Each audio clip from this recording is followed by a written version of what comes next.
ये आज तक ब्रह्मा विष्णु महेश की उत्पत्ति नहीं बता सके हमने। इनको जरो अमर बतावे विष्णु जी और शिव जी को, इनका कोई जनक नहीं, इनका कोई माता पिता नहीं। ये खाक पड़ा इन सदग्रंथों को मूर्ख बना रहे थे हमने हजारों वर्षों से। अपना जीवन नाश किया, हमारे सारे पूर्वज भूत बनवा दिए, फिर उनके श्राद्ध निकलवावें, शास्त्र विरुद्ध साधना करवावें और आने वालों को भी नरक में ही ले जाते हैं। अब आपको दिखाते हैं ब्रह्मा विष्णु महेश की उन्हीं की जीवनी में क्या स्थिति है, देखिएगा। श्रीमद् भगवत मद देवी भागवत यानी देवी पुराण, गीता प्रेस गोरखपुर से प्रकाशित।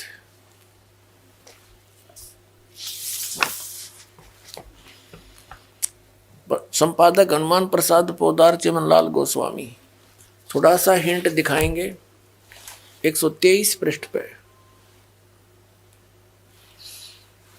तीसरा स्कंद।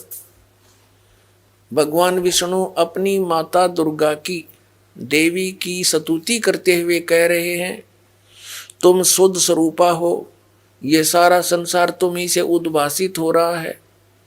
मैं ब्रह्मा और शंकर हम सभी तुम्हारी कृपा से विद्यमान हैं।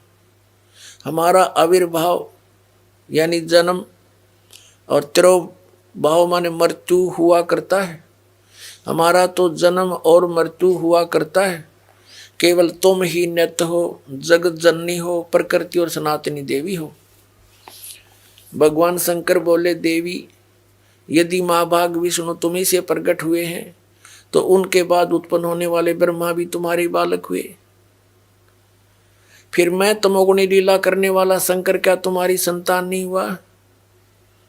अर्थात मुझे भी उत्पन्न करने वाली तुम ही हो। शिवे, संपूर्ण संसार की सृष्टि करने में तुम बड़ी चतुर हो। इस संसार की सृष्टि, स्थिति और संहार में तुम्हारे गुण सदा समर्थ हैं।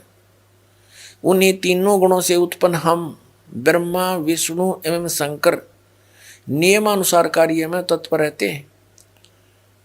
अब इसे यह भी सिद्ध हो गया, तीनों गुणों से उत्पन्न रजगुण ब्रह्मा, सतगुण विष्णु, तमगुण शंकर केवल नियमित कार्य में तत्पर रहते हैं। इस पवित्र सदग्रंथ ने, पवित्र पुराण ने, देवी पुराण ने 5 कंसेप्ट क्लियर कर दिए, 5 पॉइंट कति साफ कर दिए। नंबर 1, दुर्गा देवी ब्रह्मा विष्णु महेश जी की माता है। दुर्गा जी को प्रकृति भी कहते हैं। तीसरा, ब्रह्मा विष्णु महेश की जन्म मृत्यु होती है। चौथा, ये ब्रह्मा रजगुण, विष्णु सतगुण और शिव जी तमगुण है।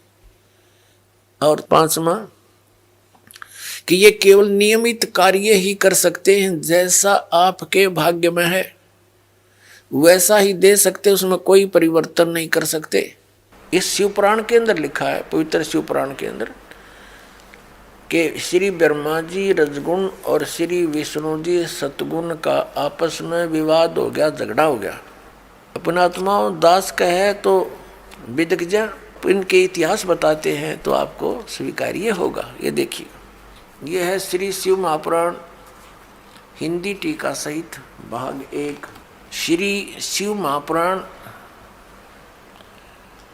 विद्या अवरिधि पंडित ज्वाला प्रसाद जी मिश्र कृत हिंदी टीका सहित, खेमराज श्री कृष्णदास प्रकाशन मुंबई, इतने ये यहाँ से प्रकाशित है। हम इसके ये देखिएगा, इसके पृष्ठ नंबर 11 से हम शुरू करेंगे। ये है विद्वेश्वर संहिता भाग 1 छठा अध्याय। नंदी केश्वर बोले, हे योगीधर, आगे एक समय विष्णु भगवान शेष सैया पर अपने गुरुड़ आदि पार्षदों से संयुक्त लक्ष्मी सहित शयन करते थे। उस समय ब्रह्म ज्ञानियों में श्रेष्ठ ब्रह्मा जी, अब यहाँ के ही से ब्रह्म ज्ञानी है, देखियो, अपनी इच्छा से ही वहाँ आए।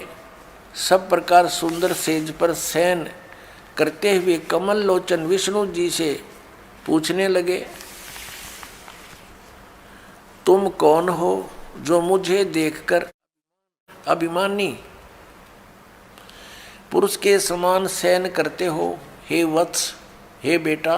ब्रह्मा जी कह रहे हैं विष्णु जी को, हे वत्स, हे बेटा, उठो, देखो मैं तुम्हारा स्वामी आया हूं, तेरा मालिक आया हूं। आए हुए गुरु को देखकर जो अभिमान करता है, उस द्रोही मूड का प्रायश्चित होना उचित है।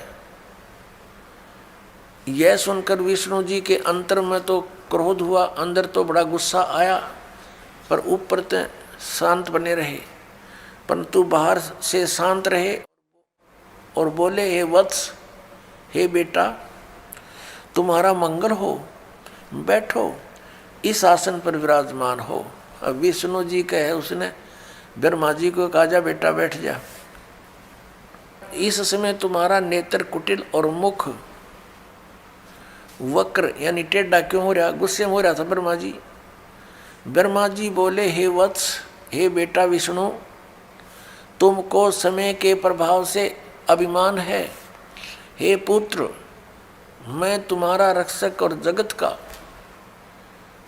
पिता मैं हूँ। विष्णु जी बोले, यह तो सब जगत मुझ में स्थित है, तुम चोर के समान किस प्रकार अपना कहते हो? तुम मेरी नाभि कमल से उत्पन्न हुए हो, इससे मेरे पुत्र हो, मुझे पुत्र कहना सर्वथा व्यर्थ है। नंदीकेश्वर बोले, इस प्रकार ब्रह्मा विष्णु दोनों ही रजोगुण से मुग्ध होकर विवाद करने लगे। मैं श्रेष्ठ हूँ, मैं स्वामी हूँ, ऐसा कहकर एक दूसरे को मारने की इच्छा से युद्ध करने में उत्सुक हुए।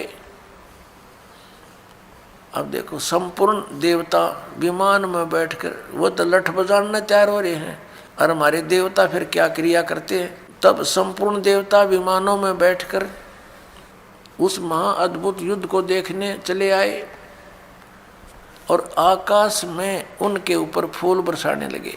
वारे देवताओं,